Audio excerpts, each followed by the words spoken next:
नमस्कार दोस्तों, स्वागत है आप सभी का वाइब्रेंट के इस डिजिटल प्लेटफॉर्म पर। मैं विकास भास्कर आप सभी का स्वागत करता हूं करंट अफेयर के आज के इस लाइव सेशन में। साथियों, आज के इस लाइव सेशन में हम डिस्कस करने वाले हैं दादा साहेब फाल्के पुरस्कार 2023, जो आने वाले समय में कंपटीशन एग्जाम के लिहाज से काफी महत्वपूर्ण होने वाला है। तो सरकार ने हाल ही में दादा साहेब फाल्के पुरस्कार 2023 का जो है वो अनाउंसमेंट कर दिया है। तो आज के इस करंट अफेयर के इस लाइव सेशन में हम बात करेंगे 2023 के दादा साहेब फाल्के पुरस्कार के विजेता की, इसके अलावा इसका इतिहास की कि दादा साहेब फाल्के पुरस्कार का इतिहास जो है वो क्या रहा है। साथ ही में इन पुरस्कार के साथ दिए जाने वाले राष्ट्रीय फिल्म पुरस्कार पर भी आज के इस करंट अफेयर के लाइव सेशन में हम डिस्कस करने वाले हैं। तो साथियों, आप सभी इस सेशन को अपने साथियों के साथ जो है वो शेयर कर दीजिएगा, ताकि ज्यादा से ज्यादा साथियों को आज के इस करंट अफेयर के लाइव सेशन का फायदा जो है वो मिल सके। तो चलिए शुरुआत करते हैं आज के इस करंट अफेयर के लाइव सेशन में, जिसमें हम बात करेंगे दादा साहेब फाल्के पुरस्कार 2023, साथ ही में राष्ट्रीय फिल्म पुरस्कार 2023 की। तो सबसे पहले बात करें दादा साहेब फाल्के पुरस्कार के परिचय की, इसके इंट्रोडक्शन की। तो साथियों, दादा साहेब फाल्के पुरस्कार जो है वो भारतीय सिनेमा का एक प्रतिष्ठित पुरस्कार है, जो दादा साहेब फाल्के की याद में शुरू किया गया था। दादा साहेब फाल्के की अगर बात करें तो दादा साहेब फाल्के वो सिनेमा जगत की महान शख्सियत है साथियों, जिसने भारत में पहली फिल्म राजा हरिश्चंद्र जो है वो बनाई थी। तो राजा हरिश्चंद्र बनाने वाले दादा साहेब फाल्के की स्मृति में ही यह पुरस्कार शुरू किया गया। यह एक लाइफ टाइम अचीवमेंट अवार्ड है। यह एक ऐसा सम्मान है जो सिनेमा जगत से जुड़ी हुई ऐसी शख्सियत को दिया जाता है जिन्होंने सिनेमा जगत में अभूतपूर्व योगदान दिया है, और उनके उस अभूतपूर्व योगदान को एप्रिशिएट करने के लिए यह एक life time achievement award cinema जगत में जो है वो दिया जाता है। यह भारतीय सिनेमा में मान्यता प्राप्त सभी भाषाओं में बनने वाली जो फिल्में हैं उनसे जुड़े हुए शख्सियत को ही जो है वो साथियों दिया जाता है। इस पुरस्कार की शुरुआत हुई थी 1969 में। 1969 में यह पुरस्कार जो है वो शुरू किया गया था। इस पुरस्कार की अगर बात करें तो हाल ही में 53वें दादा साहेब फाल्के पुरस्कार की घोषणा जो है वो की जा चुकी है। वहीदा रहमान को जो है वो 53वां दादा साहेब फाल्के पुरस्कार जो है वो दिया जाएगा, और इस वहीदा रहमान को दादा साहेब फाल्के पुरस्कार दिए जाने की घोषणा केंद्रीय सूचना एवं प्रसारण मंत्रालय, इंफॉर्मेशन एंड ब्रॉडकास्टिंग मिनिस्ट्री की तरफ से इसकी घोषणा की गई। केंद्रीय सूचना एवं प्रसारण मंत्री की अगर बात करें साथियों तो वो कौन है? अनुराग ठाकुर। कौन है? अनुराग ठाकुर जो है वो वर्तमान में केंद्रीय जो है वो सूचना एवं प्रसारण मंत्री हैं। अनुराग ठाकुर के पास में इसके अलावा जो है वो युवा और खेल मामलों का मंत्रालय भी है। तो अनुराग ठाकुर केंद्रीय स्वास्थ्य मंत्री हैं, और ये हमीरपुर लोकसभा सीट से साथियों, हमीरपुर हिमाचल प्रदेश से वर्तमान में किसके सदस्य हैं? लोकसभा के सदस्य हैं। तो दादा साहेब फाल्के पुरस्कार प्रतिवर्ष जो है वो दिया जाता है सरकार की तरफ से। इस पुरस्कार की शुरुआत 1969 में हुआ था, और यह सबसे पहले 1969 में जब शुरू हुआ था तो बॉलीवुड अभिनेत्री देविका रानी को जो है वो साथियों दिया गया था। इस पुरस्कार की अगर बात करें तो इस पुरस्कार में इनाम स्वरूप जो है वो 10 लाख रुपए की कैश प्राइज जो है वो दी जाती है। इनाम स्वरूप राशि कितनी मिलती है? 10 लाख रुपए जो है वो इसमें इनाम स्वरूप की इनामी राशि दी जाती है। इसके अलावा साथियों इसमें गोल्ड लोटस जो है वो दिया जाता है, स्वर्ण कमल जो है वो इनाम स्वरूप इसमें दिया जाता है, और ये गोल्ड लोटस के साथ में इसमें प्रशस्ति पत्र और जो है वो सॉल भी जो है वो दी जाती है। तो इनाम स्वरूप 10 लाख रुपए की कैश प्राइज मिल जाती है, गोल्ड लोटस जो है वो मिल जाता है। 2023 में 53वां दादा साहेब फाल्के पुरस्कार जो है वो दिया गया है, और भारत में मान्यता प्राप्त भाषाओं में बनने वाली सभी फिल्मों से जुड़ी हुई शख्सियत को यह सम्मान जो है वो साथियों दिया जाता है। और इस साल ये पुरस्कार जिसे है वो दिया जा रहा है वहीदा रहमान को। वहीदा रहमान साथियों 8वीं महिला कलाकार हैं जिन्हें यह पुरस्कार दिया गया है। जिन्हें यह पुरस्कार मिला है वो 53वां पुरस्कार जो है वो दिया गया दादा साहेब फाल्के पुरस्कार का। और महिला शख्स की अगर बात करें तो महिला के तौर पर ये 8वीं महिला है इस पुरस्कार को पाने वाली। सबसे पहले जब 1969 में यह पुरस्कार शुरू हुआ था तो उस समय देविका रानी को जो है वो दिया गया था, और देविका रानी पुरस्कार पाने वाली पहली शख्स भी हैं और पहली महिला भी हैं जिन्हें यह पुरस्कार दिया जा चुका है। तो वहीदा रहमान 8वीं महिला हैं जिन्हें यह सम्मान दिया गया। इनसे पहले 7 महिलाएं कौन हुई हैं उनके नाम आप स्क्रीन पर देख सकते हैं साथियों। पहली देविका रानी जिन्हें 1969 में यह पुरस्कार सबसे पहले दिया गया था, और वो पहली महिला शख्स भी हैं। दूसरी है रूबी मेयर्स 1973 में। कानन देवी 1976 में, दुर्गा खोटे 1983 में, लता मंगेशकर 1989 में, आशा भोसले साल 2000 में और आशा पारेख को 2022 में साथियों ये पुरस्कार दिया गया। लगातार दूसरा साल ऐसा है जब किसी महिला को यह सम्मान दिया गया। 52वां दादा साहेब फाल्के पुरस्कार आशा पारेख को दिया गया और 53वां दादा साहेब फाल्के पुरस्कार जो है वो साथियों वहीदा रहमान को जो है वो दिया गया। तो 2023 में भी महिला को और 2022 में भी यह पुरस्कार महिला को दिया गया। इस साल तो सरकार ने महिलाओं के लिए जो है वो रिजर्वेशन बिल को भी पास कर दिया है और आज ही राष्ट्रपति से भी जो है वो उसकी मंजूरी मिल चुकी है। यानी राष्ट्रपति ने जो है वो इस वुमेन्स रिजर्वेशन बिल जो था, उस वुमेन्स रिजर्वेशन बिल पर जिसमें 33% आरक्षण जो है वो सरकार ने लोकसभा और विधानसभा में जो है वो दिया है, उस पर राष्ट्रपति द्रौपदी मुर्मू ने आज हस्ताक्षर कर दिए हैं 29 सितंबर को और इसके साथ ही ये कानून बन गया। अब जरूरत है इसे 50% राज्य विधानसभाओं के समर्थन की भी जरूरत पड़ेगी। तो नारी के सम्मान में नारी जो वंदन जो अधिनियम सरकार की तरफ से जो है वो पास किया गया था लोकसभा और राज्यसभा में, उस पर राष्ट्रपति की भी मुहर लग गई है और इस साल 2023 में वहीदा रहमान को ही यह सम्मान दादा साहेब फाल्के पुरस्कार भी जो है वो दिया गया है। इन पुरस्कारों के साथ में साथियों एक और पुरस्कार दिया जाता है जिसका नाम है राष्ट्रीय फिल्म पुरस्कार। राष्ट्रीय फिल्म पुरस्कार की अगर बात करें तो यह भारतीय सिनेमा में दिया जाने वाला सर्वोच्च सम्मान है, सर्वश्रेष्ठ सम्मान है इंडियन फिल्म इंडस्ट्री का। साथियों इस पुरस्कार की शुरुआत हुई थी 1954 में, 1954 में इस पुरस्कार की शुरुआत हुई थी। यह पुरस्कार भी प्रतिवर्ष दिया जाता है। इसकी घोषणा सूचना एवं प्रसारण मंत्रालय के द्वारा की जाती थी। सामान्यतः यह पुरस्कार 3 मई को जो है वो दिए जाते थे, लेकिन कोविड के बाद से, वैसे 2019 में लोकसभा के चुनाव के कारण और उसके बाद में जो है वो 2020 से कोविड के बाद से इन पुरस्कारों का आयोजन जो है वो समय पर नहीं किया जा सका है।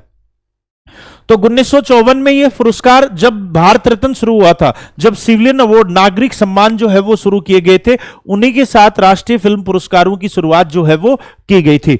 राष्ट्रीय फिल्म पुरस्कारों में इनाम स्वरूप मैक्सिमम ये डिफरेंट कैटेगरी में जो है वो दिया जाता है। दादा साहेब फाल्के पुरस्कार तो एक ही था, लाइफ टाइम अचीवमेंट था, लेकिन ये डिफरेंट कैटेगरी में मिलता है। इसमें मैक्सिमम कैटेगरी में इनाम स्वरूप 2.5 लाख रुपए की इनामी राशि के साथ में गोल्ड लोटस जो है वो इनाम स्वरूप दिया जाता है और मिनिमम से मिनिमम इसमें 50,000 रुपए की इनामी राशि के साथ में साथियों सिल्वर लोटस जो है वो इसमें इनाम स्वरूप दिया जाता है।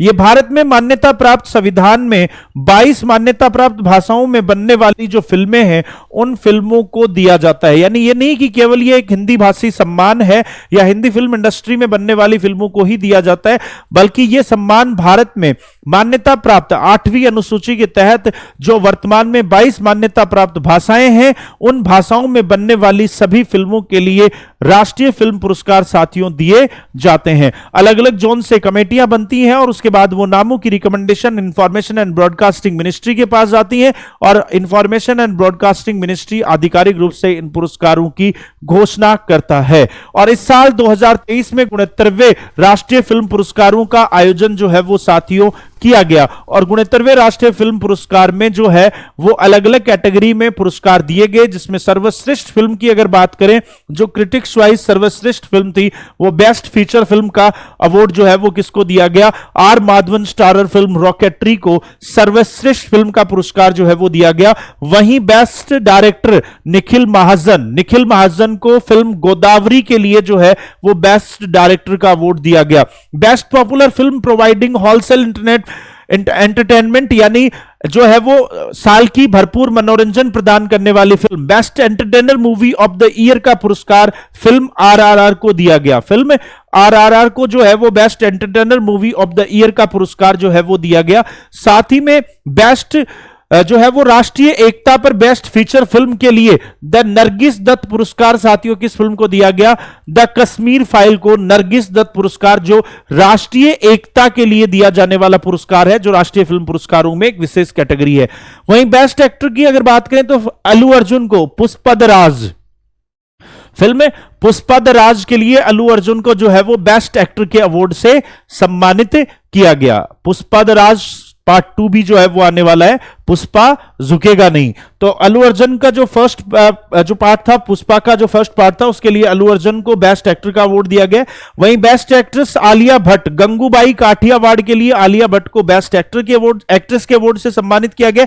यह संयुक्त रूप से मिला है कृति सेनन को। कृति सेनन को फिल्म मिमी के लिए जो है वो बेस्ट एक्ट्रेस का अवार्ड जो है वो दिया गया है आलिया भट्ट के साथ में। वहीं बेस्ट सपोर्टिंग एक्टर, सर्वश्रेष्ठ सहायक अभिनेता, और सहायक अभिनेता बने हैं कालीन भैया, पंकज त्रिपाठी। तो कालीन भैया, पंकज त्रिपाठी को फिल्म मिमी के लिए बेस्ट सपोर्टिंग एक्टर के तौर पर जो है वो ये अवार्ड दिया गया है। वहीं best supporting actress Pallavi Joshi, Pallavi Joshi जो है वो द कश्मीर फाइल्स के लिए जो है वो पल्लवी जोशी को बेस्ट सपोर्टिंग एक्ट्रेस के अवार्ड से सम्मानित किया गया।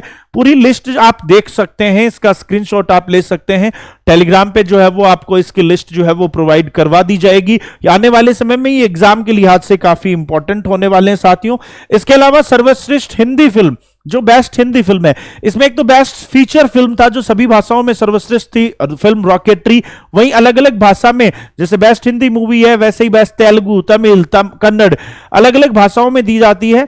लेकिन हम जैसे यहां बात कर रहे हैं हिंदी फिल्म की, तो सर्वश्रेष्ठ हिंदी फिल्म सरदार उद्धम, सरदार उद्धम को सर्वश्रेष्ठ हिंदी फिल्म का पुरस्कार दिया गया। इसके डायरेक्टर हैं सुजीत सरकार। कौन है? सुजीत सरकार द्वारा डायरेक्टेड फिल्म सरदार उद्धम को जो है वो सर्वश्रेष्ठ हिंदी फिल्म का पुरस्कार दिया गया। ये एक और इंपॉर्टेंट कैटेगरी है साथियों, जो है सामाजिक मुद्दों पर, सोशल इश्यूज को उठाने वाली सर्वश्रेष्ठ फिल्म है अनुनाद द रेजोनेंस। अनुनाद द रेजोनेंस रीमा बोरा के द्वारा निर्देशित फिल्म अनुनाद द रेजोनेंस को सामाजिक मुद्दों पर बनी सर्वश्रेष्ठ फिल्म का पुरस्कार दिया गया।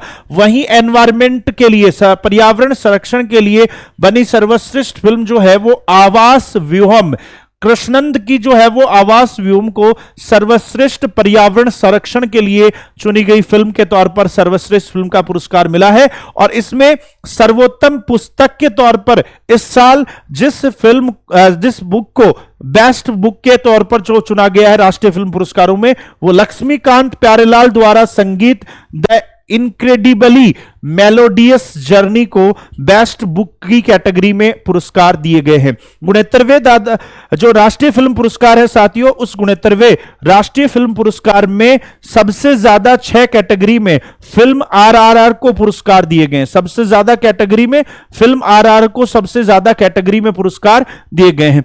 तो आज के सेशन में हमने बात की राष्ट्रीय फिल्म पुरस्कार और दादा साहेब फाल्के पुरस्कार कि इस साल जो 53वां दादा साहेब फाल्के पुरस्कार दिया गया वो दिया गया वहीदा रहमान को।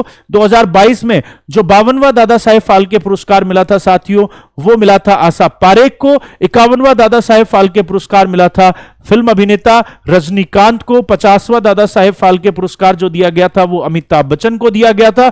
49वां साथियों विनोद खन्ना को। 48वां दिया गया था काशीनाथुनी विश्वनाथ को। 47वां दादा साहेब फाल्के पुरस्कार दिया गया था मनोज कुमार को। और 46वां दादा साहेब फाल्के पुरस्कार शशि कपूर को दिया गया था। 45वां दादा साहेब फाल्के पुरस्कार गीतकार गुलजार को। और 44वां दादा साहेब फाल्के द लेजेंडरी और भारतीय सिनेमा के सबसे खतरनाक विलेन में से शामिल जो है वो लेजेंडरी एक्टर प्राण साहब को जो है वो दिया गया था। प्राण साहब और अमरीश पुरी भारतीय सिनेमा के वो सबसे बेहतरीन लेजेंडरी एक्टर जो है वो रहे, जिनके दौर में विलेन बेस्ड फिल्में जो है वो बना करती थी। भले ही पर्दे पर उनका विलन का जो है वो भूमिका रहती थी, लेकिन सामान्य जीवन में वो काफी बेहतरीन आर्टिस्ट जो है वो साथियों रहे हैं। तो आज के सेशन जो कंपटीशन एग्जाम के लिहाज से काफी महत्वपूर्ण था, इस सेशन में हमने बात की दादा साहेब फाल्के पुरस्कार 2023 और साथ ही में बात की राष्ट्रीय फिल्म पुरस्कार 2023 जो 69वें राष्ट्रीय फिल्म पुरस्कार है और 53वां दादा साहेब फाल्के पुरस्कार दोनों पर। उम्मीद है आज का ये सेशन आप लोगों को पसंद आया होगा।